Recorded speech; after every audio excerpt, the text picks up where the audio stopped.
باڕاشکاوانە پێتان بڵێم ئێمە لێمان ڕوون نییە فرەی چەند ڕەمەزانەکەوین تایە لەش ساغ و بەتاقەتە بین والله لەوانەیە تەمەنمان 5-6 ڕەمەزانی بەدەمەوە بێ ڕەمەزانێ سەرقاڵ بووی ڕەمەزانێ نەخۆش بووی ڕەمەزانێ لەسەردانا بووی کاتی ئەزانی لە دەستی لە بنی هەمانەکەەوە دەرچوو والله 5-6 ڕەمەزانمان بەدەستەوە ماوە ئەگەر ئێستا گوێل لێمە ئەگەر ئێستا کاتێ بەدەستەوەیە تو خوا سوێن تێم بخوا ئەم ساڵ بە ئاگا بێرەوە وەکوتم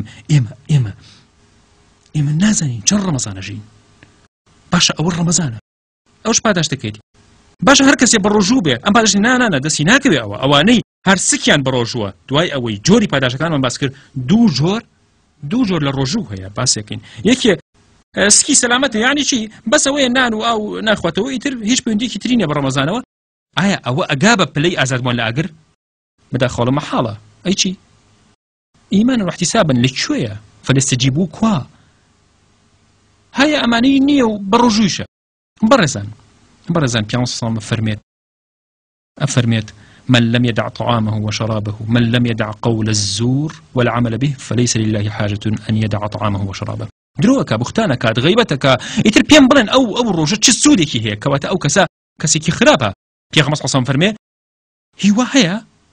هیوا هەیە هەر برسێتی و تیونێتی بۆ ئەمێنێتەوە لە ڕۆژووکەیە هیچی دەست نەکەوتۆ تەنها ماندووبوونیان بۆ ئەمێنێتەوە بۆیە پێڵێت ئەوە ڕۆژووی سکە ئەی تۆ چ ڕۆژوویەک تەوێ ئەی چۆن لێخۆشبوونی خوایمان دەسەکەوێ چۆن ئازاد بین لە ئاگر چۆن گەنجینی چاکەمان دەستکەوێ ئەی چۆن وا بکەم خۆی گەورە بمگەێنێتە پاداشتی شەوی قەدر ئەوە کۆمەکی خوایە بۆ تۆ بگەیتە شەوی قەدر ئەی چی وا ئەکا ڕۆژۆکەت هەر ڕۆژووی سک نەبێ ئەی ڕۆژوو چۆن بێ ئەبوو هەموو گیانە بە ڕۆژوو بێ چاوم بە ڕۆژوو بێ گوێشکەم دەستەکانم پێکانم بە ڕۆژوو بن هەمووی زمانم ئەگەر سک لە کۆتایی ڕۆژوە تەواو بێت یعنی سێکن بەڵام ناوڕۆکی ئەمە 30 ڕۆژە خۆ ڕۆژوان نابێت جگەرە بکێشێ ئەگەر کێشای یعنی کەواتە دەستەکانیشی ڕۆژویان نەگرتووە ینی پەنجەکانی کە ئابوو شێوە جگەرەی پێگرتووە نەیگرتووە ئەبێ دوای بەربانگیش هەر نەیکێشێ جگەرە چونکە دەستەکانیشمانە بێ بە ڕۆژوو بن و نابێ مەحاڵە پارەی حرام بەرتیل وەرگرتن ئەمانە ئامادە نیم 30 ڕۆژ نان و ئاو نەخۆم و دواییش دەست بەتاڵ دەرچم نا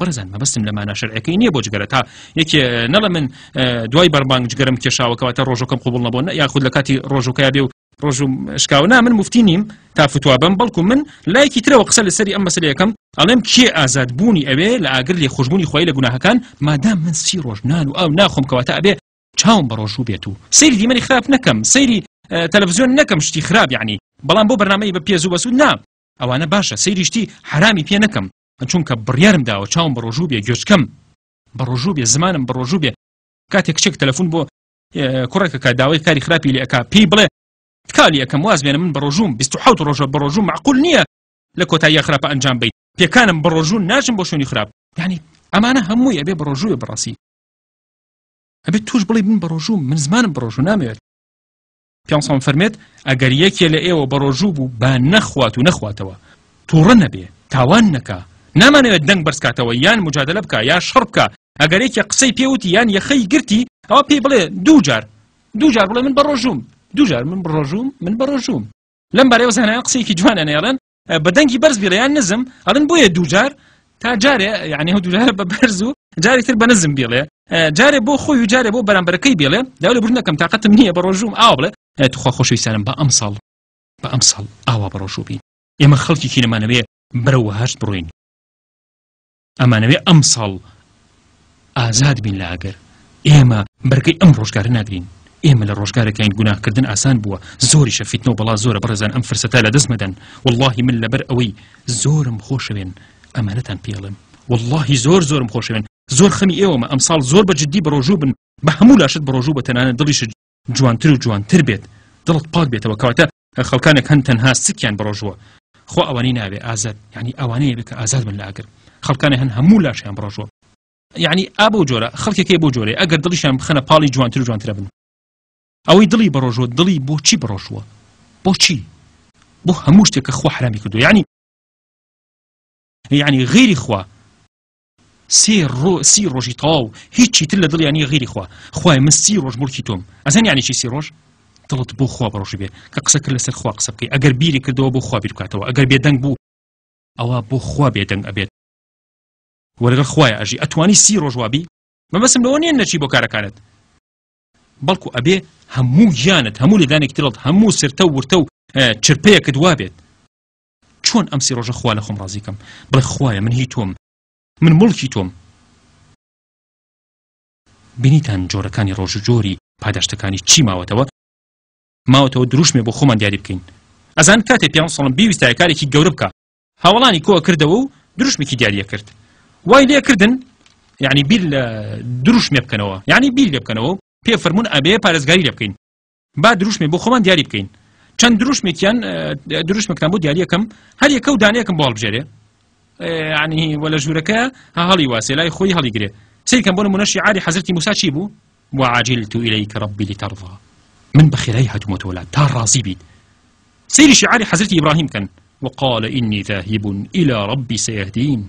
أقر برو ملاي هدايات ما سيري شعاري حضرتي محمد صلى الله عليه وسلم لبيك وسعديك من لخزمت تام أو تام للات والخير كله بيديك والشر ليس إليك. شعاري آياتك وسارعوا إلى مغفرة من ربكم وسابقوا إلى مغفرة من ربكم. با دروشمێکی ناودار دانین نابێ کەسم پێش بکەوێ بۆ لای خوا. خوایە ئەتپەرستم وەک چۆن لەوە پێش بەو جۆرە نەمپەرست بیت، یعنی ئەوە نەجوان ئەتپەرستم. ئەها لە مزگەوتەکانە هەرچیەکە بینین لێ نووسراوە وەقفە بۆ مزگەوت. دەبا ئێمەش بڵێین وەقفم بۆ تۆ لەم مانگەیە خوایە. ڕەتان چییە؟ با لەسەرێکیان ڕێکەوین و جێبەجێکین. هەمووانەی ئێستا سێرمانەکەن و گویان لێمانە ئەم شیعرە بنووسن و ئەم ساڵ لەسەری ڕێکەوین. خوایە ئەتپەرستم وەک چۆن بەو شێوەیە لەوە پێش نەمدەپەرستی. باشترین خواپەرستیەک لە ژیانمە ئەنجام دابێ ئەمەم ساڵ بێت. سوپاس بۆ خوا ئێمەش لەم سەرەتای ڕەمەزانەیە ئەیڵێین بەڕێزان ئێستاڵێن چی؟ باشە چی بکەین لەم ڕەمەزانە؟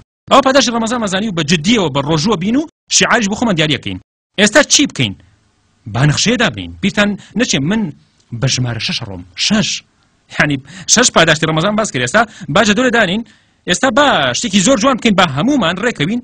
هەمووانەی گویان لێمانە چاوێن لێمانە لە شام لە عێراق لە لوبنان لە ئێران لە ئەفریقیا لە ئەندەنوسیا لە هەموو دنیا. ئێستا یعنی ئێستا ژمارەمان ملیۆن تا 3 ملیۆنە تا 3 ملیۆنین. بە هەمومان لەسەر جەدۆلی ڕێکەوینەوەی گوێمان لێنە تا جێبەجێ بکەین و بە یەک لاشە بجوڵین بە یەکەوە بچین بۆ لای خوا و پێی بڵین خوایە بۆ لای تۆ هاتوین هەمومان ئەبێ ئەو جەدوەلە جێبەجێ بکەین. خۆشەویستانم ئەمێ ئەو وێنایە بێنە پێش چاوتان خۆی گەورە سەیری بەندەکانیەکە سەیرەکە 3 ملیۆن کەس بە یەک پارچە ئەجوڵێن. ئەزانن حەج و لێخۆشبوونەکانی بەهۆی کۆبوونەوەی موسڵمانانەوەیە زۆرن. بە هەمومان کۆبینەوە و نەخشەیە دیاری بکەین. ئەڵێن چی؟ یان جەدوڵەکە چۆن بێت؟ لەسەر چی بێت؟ جەدوڵەکە بە 6 خانەکەین. بە 6 خانە ئاوا لە خوارەوە باری درێژی بۆ سەرەوە 30 خانە بێ. بۆ 30 ڕۆژ ڕەمەزان هەموو ڕۆژە ڕاستیان چەوت لە خانەکەی دانێ. ڕاست و چەوت. ئەو 6 خانەیە لە چی پێکاتوە؟ ڕیسکردنی پێغەمبەران. یعنی چی ڕیسکردنی پێغەمبەرانە؟ ئەو 6 سەرەکیە کە پیامبەر تەکی لێسە کردو بەدای ڕەمەزانە دەورن با جێبەجێ بکەین. 3 ملیۆن کەس جێبەجێ یەکەین. یەڵا لەو بەختەورە هەمومان پێکەوە سەیریکەن جێبەجێ الله ئەکبەر لەو پاداشتە گەورە. یعنی لەم ڕەمەزانەیە با ڕەزامەندی خوای گەورە شانازی پێکردن بە فریشتەکانی خوا نەکەر هەر یەکەو بۆ خۆی 3 ملیۆن کەس پێکەوە با بجوڵین گۆڕالی بکەین. کامەیە ئەو جەدوڵەکە بە یەکەوە با بینوسین 6 شت. ئەم 6 خاڵەیە. 6 یەکەم هەر 5 فەرزەکە بە جەماعەت پیاوان و ژنان. باشە ژنان چۆن؟ واتە بە تەنیا نوێژ مەکە لە ماڵەکەتا لەگەڵ کشەکەتا لەگەڵ هاوڕێیەکتا لەگەڵ دراوسێکەتا تا 5 فەرز بە جەماعەت لە مزگەوتە. ها کێ لەگەڵ ما ئابێ لەم خاڵەیە؟ هەموو 5 فەرزەکە بیر نەچێ ئەنجامدانی ئەمانە. یعنی 6 پاداشتەکەی پێوەیە لێخۆشبوون و ئازادبوون و گەنجینەی شاکان و 5 فەرز. یعنی ئەم 5 فەرزە بە تەواوی ئەم مانگە لە مزگەوتا بین. لە مزگەوتا بین ئەنجامی بین. چاوتان لەوە ئەچێت یعنی سەیرتانەکەم بەدڵتانە.